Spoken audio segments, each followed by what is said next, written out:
I want to give a couple of warnings before this video really starts because I think that they're essential to understanding my interpretation of this album. The first is that I am not a woman. You might think that has nothing to do with anything, but I strongly believe that this album is heavily catered towards women's experiences. Now, I am not a man either, but that might help some people further understand my point of view. Second, this video will be very, very personal, so I hope that's okay with you all. My journey to finding Beabadoobee is a really odd one. I found out about her only a short time after Beabadoobee was released, and my first impression of her wasn't that she made the type of music she does. I actually believe that she made rap music for the longest time before I gave Beabadoobee a chance. I am so glad that I did. Beabadoobee wasn't really anything special for me at the time I listened to it. The album left my rotation fairly quickly, but it stayed in the back of my mind for almost 2 years. When her third studio album came out, the album I'll be talking about today, it went unnoticed by me until I found my best man listening to it, so I took a listen on the ride home. And man, it changed my brain chemistry. I wanted to share what This Is How Tomorrow Moves taught me and the lessons it reinforced for me. So today I'll be going through what each song means to me. In your entire life, the hardest step you will ever take is the first. When it comes to anything big or small, starting is the most difficult part. This intro encapsulates everything this album covers in a fantastic blend. The first verse has a lyric that reads, "Indulging in situations that are fabricated imaginations." When I listened to this album, this lyric stuck out to me like a lion in a kitty litter. This album's theme of constant self-reflection is introduced here, and Bia recognizes that she creates in response to imaginary situations and opts to find solutions through physical touch, disregarding the real problems at hand. It seems like an annoying thing to know about yourself, and trust me, it is, but this self-awareness is the first step to changing this bad habit. The pre-chorus and the title of the song can be taken two ways to me. Take a bite can represent giving into temptation, referencing the fall of man, Adam and Eve, and all that. But it can also be taken as, and stay with me here, Bia having the courage to take the first step. A first step in the betterment of herself instead of giving into temptation, fixing her problems. This dichotomy is kept when the chorus starts and she says, "I want to see the world in color through your eyes." The implication is that her world is monotone, withdrawn from color, but the person she's idolizing sees life in a completely different way, in a way that she wishes she does. Not only for her own sake, but to better understand this person. The lyric at the end of the chorus, "I might want to do it all over again," brings back the dichotomy of choice. She's gotten so comfortable in this familiar place, person, or feeling that she's scared to feel something or find somewhere different, to the point that she'd rather do it over staying within that familiarity and comfort rather than breaking out of it, stopping herself from finding something new. Now, this is a quote from Elle, but one that I think is fantastically represented in Take a Bite specifically. Quote, "That's why she writes music after all, to better understand herself," unquote. Really, I don't want to use any direct quotes from Be Yourself because my interpretation of this album might not be what she was going for, but this particular one is so amazing. This album is the ultimate album of self-reflection. It is the acclamation of all of Beabadoobee's previous works, referencing her other albums and other songs on this one. It's an expanding web that makes out who she is as a person. The title, This Is How Tomorrow Moves, is represented perfectly by this song. Out of everything it tackles, to me, it means understanding not only actions, but yourself entirely, and having the courage to change for tomorrow. Tomorrow will either become a day of change or a day of giving into unhelpful selfish desires. Personally, I would like to view this album as the start of a big change and see it as the motivation to take control of what tomorrow will bring. This is one of my favorite songs ever, and it immediately struck out to me on this listen. The initial meaning isn't as heavy as Take a Bite, with Bia expressing how being on tour is taking a toll and she misses home. She describes her struggles with telling the toll of tour to her loved ones as described in the lyrics at the end of the song. "They won't listen till I start to crack," and the repetition of "they'll never know." To me though, this song uses California as a metaphor for being away from home, being away from the comfortable place, having to survive in the place that she's in while longing for the feeling of being sheltered and feeling homely. In the line where she says wanted to change, it took a big fight, it seems to me like the vocalizing of the change that she's going through adapting to a new lifestyle, which in this case would be touring. But in my opinion, it can be bigger than that. Where she's at is where she, at the moment, needs to be. So she's forced to adapt to California until the time is right. It's obviously not cream and peaches though, as she says, "I wish you could see it's been a rough ride," highlighting the struggle of having to be so far from home, coupled with the fact that her new lifestyle is taking a toll on her. Senselessly feed into love or tear it apart? This is the question that I think One Time explores. This song heavily references her first two albums, Fake It Flowers and Love Worm, and the main theme is that Bia is in a failing relationship. First acknowledging that with the opening lyric, "Didn't believe the love you gave, it takes two people to make that mistake." The relationship is falling apart, and it's causing Bia to lose respect for her partner and herself. She has trouble coming to terms with the fact that the relationship isn't working, this partnership is no longer exciting her, so she gets high to cope with the situation. The real best part of the song is the ending. Sonically, it's just amazing, but the lyrics also illustrate this delusion that Bia has, thinking that the relationship is okay, asking herself, what's the point of fixing problems. This song really enforces how shit this relationship Bia is talking about is, but once again, a phenomenon sonically. This song explores how immature Bia's partner is, comparing him to her idea of a real man.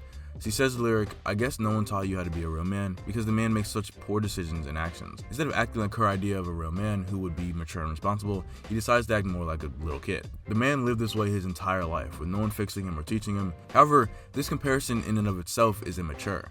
Comparing a human being to an idea is an immature ideal, and while he should start acting more mature, Bia's constant comparison to this ideal is a fault, tearing her apart and tearing her view of the man apart. I mean, he's obviously not fucking helping that, but whatever." In verse 2, Bia brings the couple's communication problems to the forefront and expresses how they make her feel shut out, and in the chorus and outro with lyrics like "Please forgive me for thinking it's just a fleeting romance and need reassurance, not a silly romance," details how the man treats their relationship unseriously, not fully committed, and acting like his heart isn't all there. She even pleads and asks if he would change given a chance, but deep down, she knows the answer.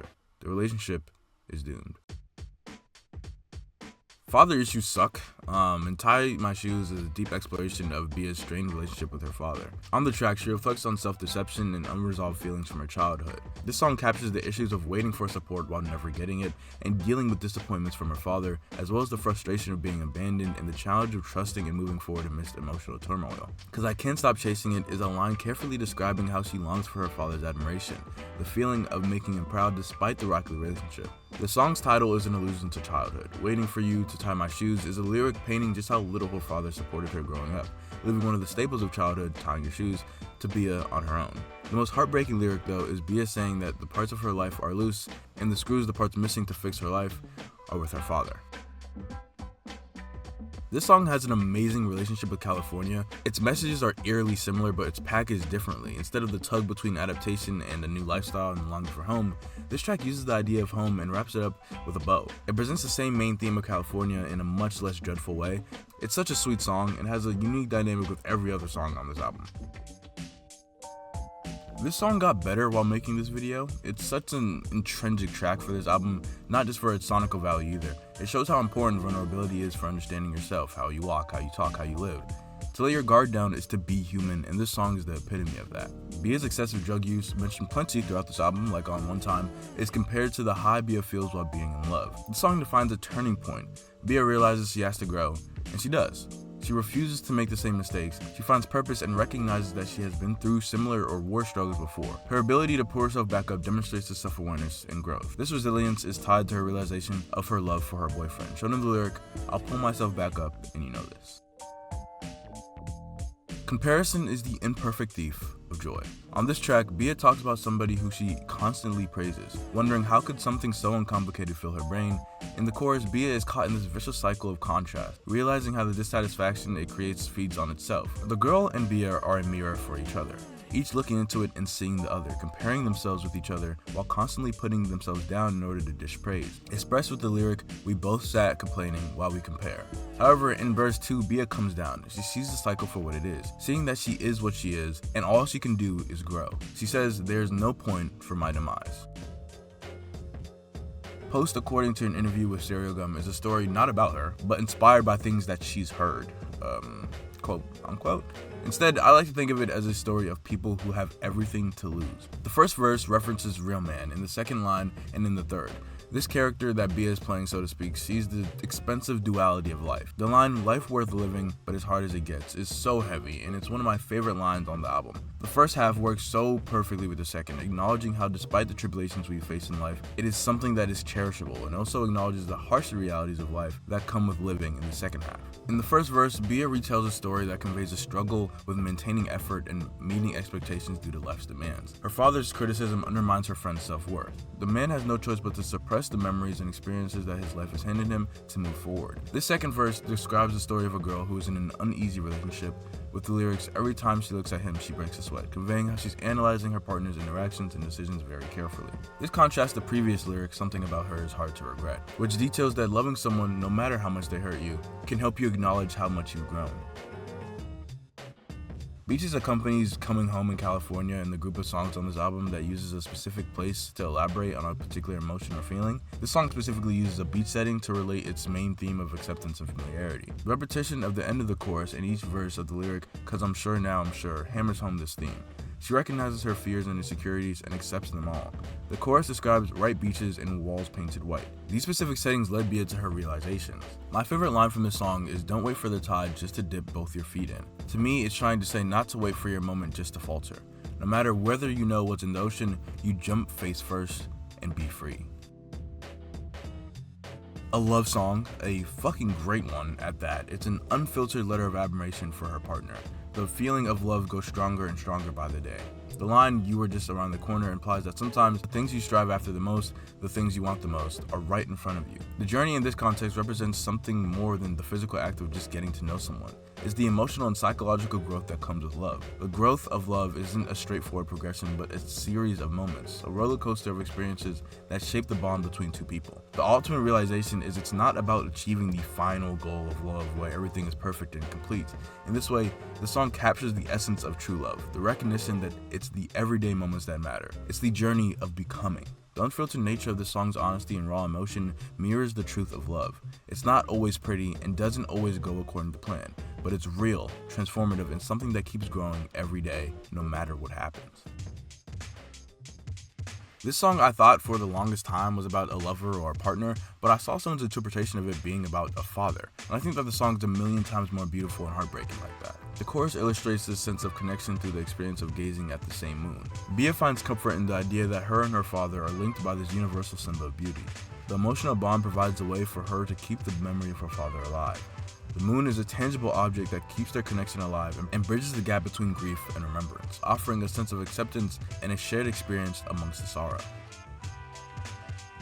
Now, I'm not gonna lie to you, I don't really care about the Bia and Soren lore. It is important for this song though. Basic rundown, Bia has this boyfriend named Soren who, after Bia broke up with him, got with her best friend and they posted each other to be a song or something like that. Please correct me if I'm wrong, please. The song sounds fantastic sonically and is a good expression of what it means to move on. But besides that, I don't really have much of an analysis for it. It just sounds really good. If I was ranking these songs just sonically, this would definitely be like in the top 6, 5-ish. This song I specifically saved for last because it has such a weird place in my life and is one of the main reasons I put that warning in the beginning of the video. I firmly believe that this would be one of my favorite songs on the album if I was born a girl, even though it can now and again be my least favorite at times too. It does this weird amplification of gender dysmorphia for me. Even though I'm very secure in my gender orientation, this feeling is the reason I skipped the song almost listens to this album. However, I believe now it is an essential track for this record. In the song, Bia lays her insecurities flat, and on the bridge expresses frustration and exhaustion, feeling mentally overwhelmed and physically drained.